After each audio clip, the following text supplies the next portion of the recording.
ದುರ್ಗಾ ಅಕ್ಕ, ದಾಕ್ಷಾಯಿಣಿ ಅತ್ತೆ ಬಗ್ಗೆ ಏನಾದರೂ ಸುಳಿವು ಸಿಕ್ತಾ? ಅವ್ರು ಎಲ್ಲಿದ್ದಾರೆ, ಏನಾದರೂ ಗೊತ್ತಾಯ್ತಾ ನಿನಗೆ? ಇಲ್ಲ ದುರ್ಗಾ, ನಾನು ಹುಡುಕ್ತಾನೆ ಇದ್ದೀನಿ. ಆದರೆ ಅವ್ರನ್ನ ಪತ್ತೆ ಹಚ್ಚೋದೇ ತುಂಬ ಕಷ್ಟ ಆಗ್ತಾ ಇದೆ. ಎಲ್ಲಿಂದ ಶುರು ಮಾಡೋದು ಅಂತಾನೆ ಗೊತ್ತಾಗ್ತಾ ಇಲ್ಲ. ಅದು ಹೇಗಕ್ಕ? ನೀನು ಸರಿಯಾಗಿ ಎಲ್ಲ ಕಡೆ ಹುಡುಕ್ದ್ಯಾ? ಅವ್ರ ಬಗ್ಗೆ ಏನಾದರೂ ಒಂದು ಚಿಕ್ಕ ಸುಳಿವಾದ್ರೂ ಸಿಗ್ಬೇಕಲ್ವಾ?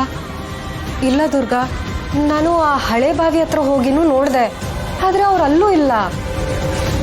ಅಲ್ಲ, ಪ್ರತಿಮೆ ಒಡೆದು ಆಚೆ ಬಂದ್ಮೇಲೆ ಅವ್ರು ಎಲ್ಲಿ ಹೋದ್ರು, ಏನಾದ್ರು ಒಂದು ಗೊತ್ತಾಗ್ತಿಲ್ಲ. ಛೇ, ಇದೇನಿದು? ಇಷ್ಟು ದಿನ ಕಲ್ಲಾಗಿದ್ರು, ಈಗ ಮನುಷ್ಯರಾಗಿ ಹೊರಗಡೆ ಬಂದಿದ್ದಾರೆ. ಆದರೆ ಅವ್ರು ಎಲ್ಲಿದ್ದಾರೆ ಅಂತಾನೆ ಗೊತ್ತಾಗ್ತಿಲ್ಲ. ಹಳೆದೆಲ್ಲ ಅವ್ರಿಗೆ ನೆನಪಿದೆಯೋ ಇಲ್ವೋ ಏನೋ. ಅಕಸ್ಮಾತ್ ಅವ್ರಿಗೆ ಯಾರಾದ್ರೂ ತೊಂದರೆ ಕೊಟ್ರೆ? ಅಕ್ಕ, ನನಗೆ ತುಂಬಾ ಭಯ ಆಗ್ತಿದೆ.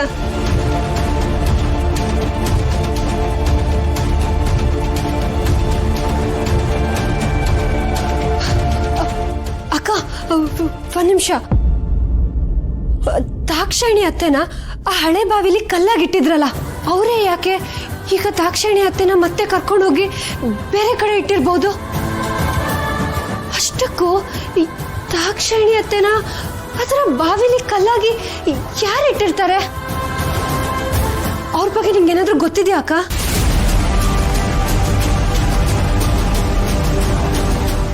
ಇಲ್ಲ ದುರ್ಗಾ, ನನಗೂ ಸರಿಯಾಗಿ ಗೊತ್ತಿಲ್ಲ.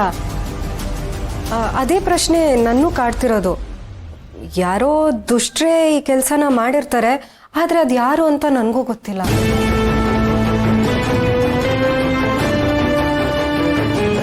ದುರ್ಗಾ, ನಾವು ಇದ್ರ ಬಗ್ಗೆ ತಲೆ ಕೆಡಿಸ್ಕೊಳ್ಳೋದ್ರಲ್ಲಿ ಈಗ ನಮಗೇನೂ ಲಾಭ ಇಲ್ಲ.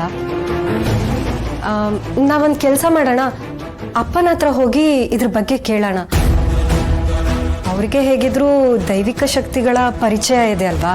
ಸೊ ಬಹುಶಃ ಅವ್ರಿಗೆ ಈ ದಾಕ್ಷಾಯಿಣಿ ಅತ್ತೆ ಎಲ್ಲಿರ್ಬೋದು, ಅವ್ರನ್ನ ಅಲ್ಲಿ ಯಾರು ಇಟ್ಟಿದ್ರು ಅನ್ನೋದ್ರ ಬಗ್ಗೆ ಏನಾದರೂ ಗೊತ್ತಿರ್ಬೋದು. ಏನಂತ್ಯ? ಹೌದು ಅಕ್ಕ, ಅಪ್ಪಂಗೆ ಇದ್ರ ಬಗ್ಗೆ ಖಂಡಿತವಾಗ್ಲೂ ಗೊತ್ತಿರುತ್ತೆ. ಅವ್ರನ್ನು ಕೇಳಿದ್ರೆ ಏನಾದ್ರೂ ಒಂದು ದಾರಿ ಸಿಗ್ಬೋದು. ನಾವಿನ್ ತಡ ಮಾಡೋದು ಬೇಡ, ಹೋಗಪ್ಪನ ಕೇಳೋಣ.